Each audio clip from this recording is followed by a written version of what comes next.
Al cierre con Andrés Mompotes. Hola, bienvenidos a un nuevo episodio del podcast Al cierre de El Tiempo Casa Editorial, en el que discutimos en la sala de redacción los temas y enfoques que se manejan para nuestras ediciones impresas y digitales a esta hora. Hoy, 24 de julio, con una noticia muy importante que sacude la agenda nacional: el anuncio del senador Álvaro Uribe de renunciar a su curul, mientras coincidiendo con el llamado a indagatoria de la Corte Suprema de Justicia. Este será el tema principal de nuestro podcast de hoy, además de lo que viene, el posible ataque de Nairo Quintana en el Tour de Francia. Mi nombre es Carlos Solano, en ausencia de Andrés Mompotes, y estos son nuestros temas.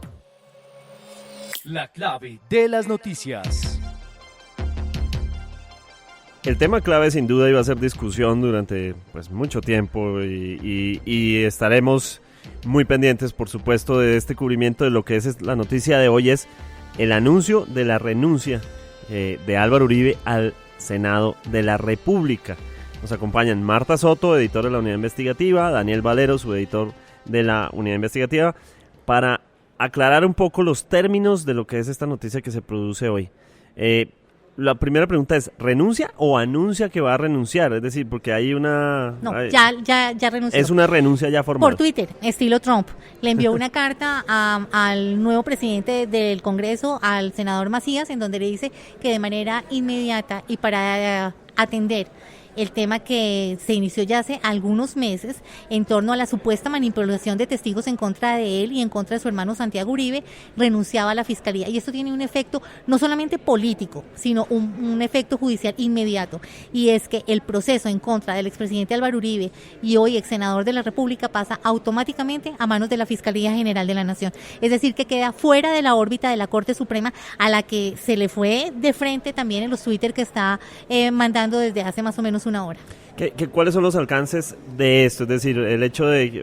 Uno se imagina, por ejemplo, que la figura del presidente podría acudir al fuero presidencial que tenía como fue presidente de la República, pero Daniel, ¿qué significa exactamente esta figura y cuál podría ser el alcance de esta decisión? Lo que pasa es que el fuero presidencial cobija a las actuaciones que se hicieron mientras se fue presidente, y él fue presidente entre el 2002 y el 2010. Aquí estamos hablando de un proceso que él mismo instauró en la Corte Suprema en el 2012, ya tiempo después de haber perdido ese fuero presidencial, contra Iván Cepeda por supuestamente manipular testigos para inculparlo a él y a su hermano Santiago de crear y estar vinculado con grupos paramilitares. La Corte en febrero de este año, el 2018, declaró un inhibitorio en favor de Cepeda, pero dijo que había pruebas suficientes para investigar al expresidente Uribe, porque él era quien supuestamente había manipulado los testigos en contra de Cepeda. Ese lapso de tiempo ya opera cuando él es senador de la República, por lo cual no lo cobija el fuero presidencial. Sin embargo, fuertes de la Corte Suprema de Justicia que le confirmaron a la unidad investigativa que estas indagación, a la cual lo están llamando, este llamado indagatoria por esa manipulación de testigos que le cuento, no está relacionado con su función como congresista, como su función pública como congresista.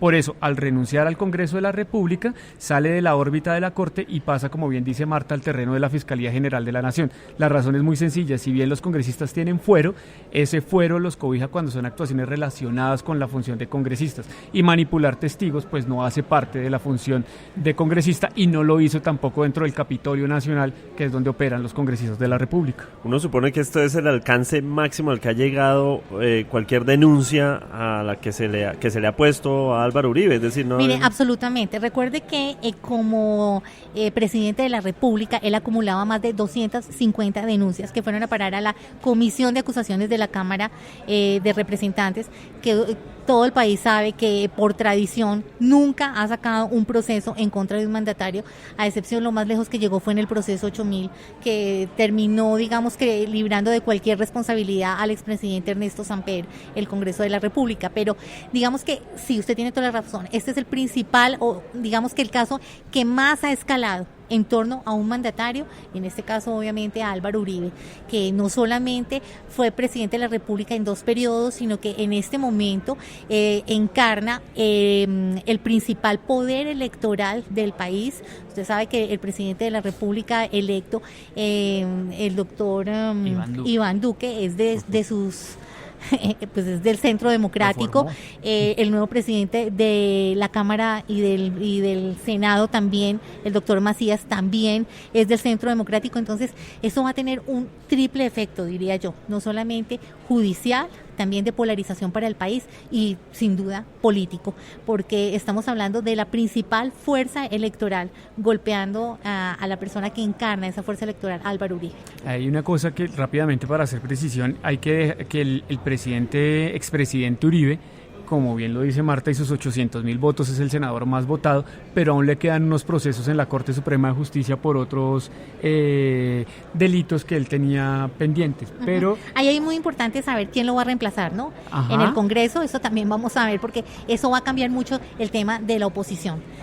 Acuérdense que Uribe lidera la bancada, Uribe encarna el poder del Centro Democrático. Vamos a ver quién lo reemplaza y si ahí se configura o no la silla vacía. Yo creería que no, que sube alguien que esté pendiente el que sigue en las votos, listas. por lo que eso fue una votación Una de lista abierta, donde cada congresista disputaba sus propios votos. ¿Y qué podría pasar con el caso como tal? Es decir, la investigación contra el hermano de Uribe, Santiago Uribe, con toda esta investigación que estaba ahí, digamos, congelada por este tema de... Ahí esto tiene dos aristas. Acuérdense que Santiago Uribe ya está en juicio. Sí. Desde hace mucho tiempo se instauró el juicio por conformación de grupos paramilitares y por homicidio. Pero esto tendría una arista adicional. Digamos que en el caso de Santiago Uribe ya no pasaría nada porque ya arrancó y cuando arranca el juicio ya no se le pueden adicionar arandelas. De pronto, si se puede comprobar que él tuvo algo que ver en la eventual presión a los testigos, pues se podría abrir un proceso paralelo. Pero lo que sí está claro es que apenas llegue el proceso de la Corte Suprema a la Fiscalía, se va a abrir un proceso individual en donde el indiciado es el señor expresidente de la República, Álvaro Uribe, y los abogados que supuestamente lo representan y que habrían ido a presionar al testigo Monsalve. Aquí hay una cosa clarísima: la Fiscalía va a entrar a valorar las pruebas que para la Corte fueron suficientes para llamarlo a indagatoria. Vamos a ver si la Fiscalía sopesa esas pruebas y llega a la misma conclusión, y estaríamos, digamos que en unas 2 o 3 semanas, digamos que posiblemente esperando un llamamiento a indagatoria por parte de la Fiscalía, pero eso dependerá del análisis de la evidencia que haga el fiscal al que le corresponde el caso. Y hablando de los testigos, que ese ha sido otro tema súper complicado dentro de esta investigación, el hecho de que algunos se han retractado, de lo que han denunciado precisamente otros involucrados en el tema. ¿Qué podemos saber o digamos, pensar respecto a cómo va a ser el proceso con esos testigos? Y ya hay algún testigo que murió, además.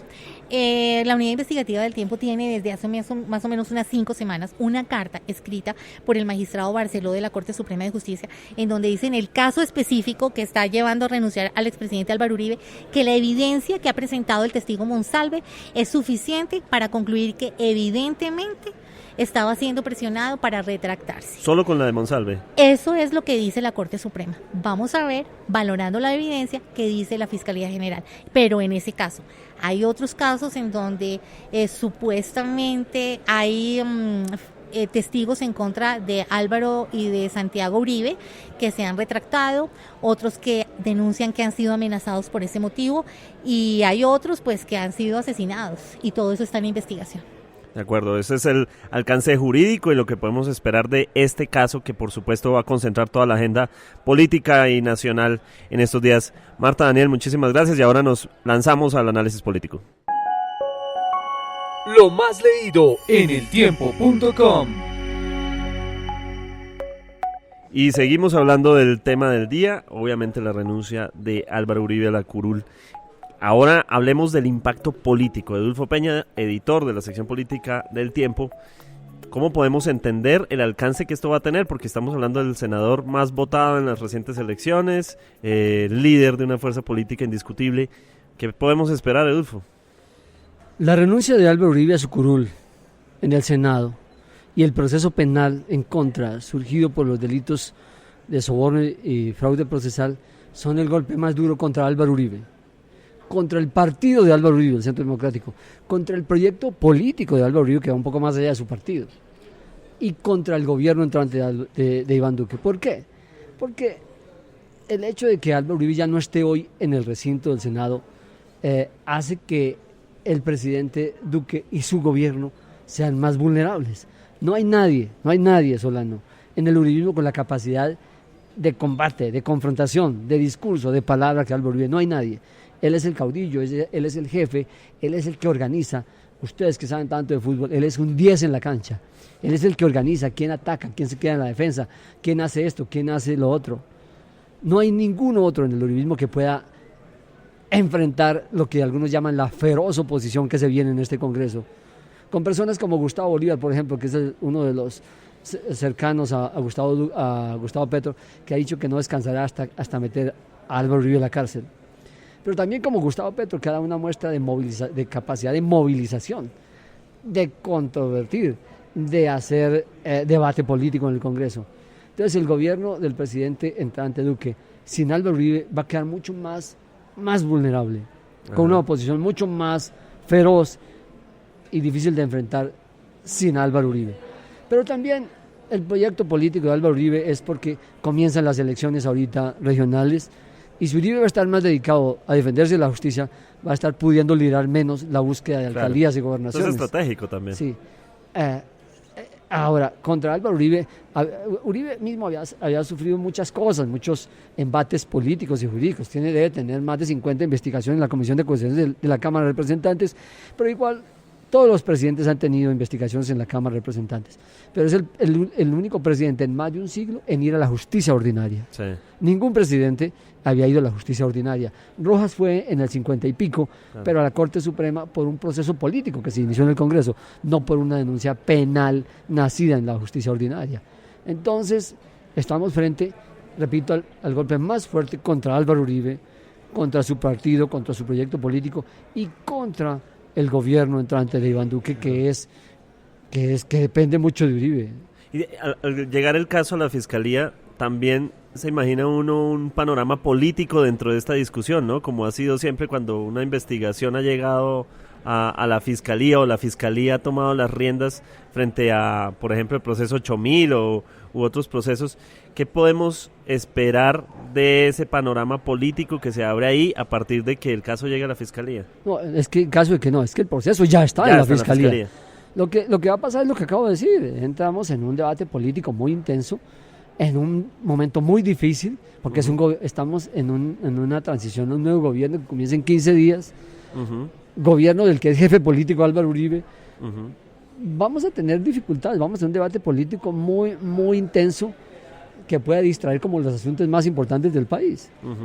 Es posible que la clase política o algún poco líderes se metan más en el discurso que amerita toda esta situación, que seguir buscando resoluciones a los problemas más críticos del país. Eso es un golpe muy importante, muy grave para la política y para el uribismo, y ojalá no impacte tanto el país. Y socialmente, Edulfo, porque es que es el candidato más votado, el senador más votado. ¿Cuántos votos tuvo? Además, a ver, Solano, es el político más exitoso en los últimos 20 años o en la historia de casi más de medio siglo en este país. ¿Por qué? Es que Álvaro Uribe se hizo elegir 2 veces, 2002 y 2006. Hizo elegir a Juan Manuel Santos en el 2010. Y acaba de hacer elegir a Iván Duque. Lleva un control de casi 20 años en la política colombiana. Es el primero que estableció la reelección para él. O sea, estamos frente a un líder político muy fuerte, claro, también con muchas críticas, con muchas acusaciones como las que le están haciendo. Pero eso, digamos que el hecho de que hoy Uribe caiga en la justicia ordinaria, renuncia a su curul, lo que mete es a este país en un debate tremendo, lamentable, porque puede distraer al país y al gobierno de los debates que necesita en términos de cosas sociales. ¿Qué va a pasar con la reforma tributaria? ¿Qué va a pasar con la reforma pensional? ¿Qué va a pasar con el asesinato de líderes sociales? Esto puede distraer mucho la atención. Es una olla expresa, además, sí, muy de todos los votantes. Estamos frente a uno de los hechos políticos más graves de mucho tiempo. Ok.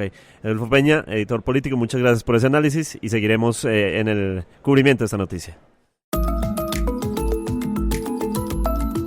Lo que viene para su información. Y bueno, cambiando de tema un poco, girando de lo político, vamos a lo que viene, una etapa definitiva para Nairo Quintana si quiere mantener la esperanza en el Tour de Francia. Felipe Villamizar, de la sección deportes. Hombre, cuéntenos qué podemos esperar, porque Nairo nos ha abierto la esperanza, pero a la vez sabemos que hay etapas decisivas y hoy aún todavía no sabemos. ¿Qué podemos esperar? Hola, sí, buenas tardes. Pues definitivamente llevamos 2 semanas y un día esperando algún ataque de Nairo. No se ha dado. Ya la etapa de mañana es tremendamente explosiva, 65 kilómetros con 3 puertos de montaña, 2 de primera categoría, 1 de fuera de serie, en donde pues Nairo tiene su plato fuerte, que es la montaña, y veremos a ver si es capaz de remontar. La etapa de hoy, con todas las expectativas de la llegada de los Pirineos, pero no pasó absolutamente nada, ninguno atacó, todos se miraron, todos esperaron a ver qué iba a hacer el otro, y a la larga no hicieron nada. Ya mañana, definitivamente, como dijo Nairo hoy al final de la etapa, mañana voy a salir como un león, a ver si definitivamente puedo recuperar este tiempo perdido, y definitivamente es una etapa para eso, para atacar y seguir atacando y demoler al equipo Sky, a Christopher Froome, a Geraint Thomas, a ver si se puede recuperar el tiempo. De acuerdo, entonces vamos a estar pendientes de la suerte de Nairo Quintana, más de la suerte del esfuerzo de Nairo Quintana en esta etapa. Felipe, muchas gracias. Y así llegamos al final de esta edición del podcast Al Cierre, que se transmite o se entrega todos los días de lunes a viernes aquí a través del tiempo.com y en nuestras plataformas digitales. Los esperamos mañana.